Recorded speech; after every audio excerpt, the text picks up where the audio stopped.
El recreo terminó y una voz muy tímida me dice al oído que todo esto es un delirio mío.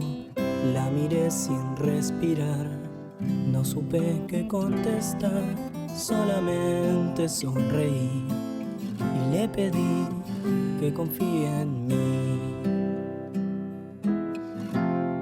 Un dibujo sin pintar, el plan quedó por la mitad. Ya descubriste que pegué una foto tuya en la pared. Una merienda que quizás sea la excusa para verte colorear el mapa que te regalé, haciendo lo imposible por llamarte la atención.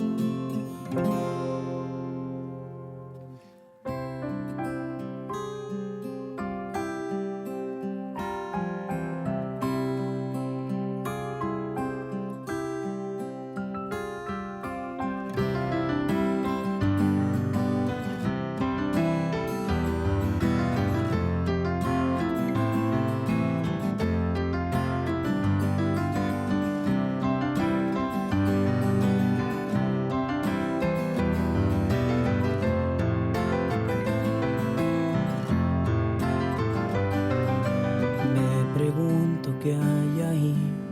Cuando te miro y me miras, me muero de curiosidad. No sé si vos sentís lo mismo. Trato de no demostrar que lo único que quiero es que formes parte de este plan, que nos escapemos juntos. Una escalera sin final, una aventura que comienza en un tropiezo y de repente todo es oscuro.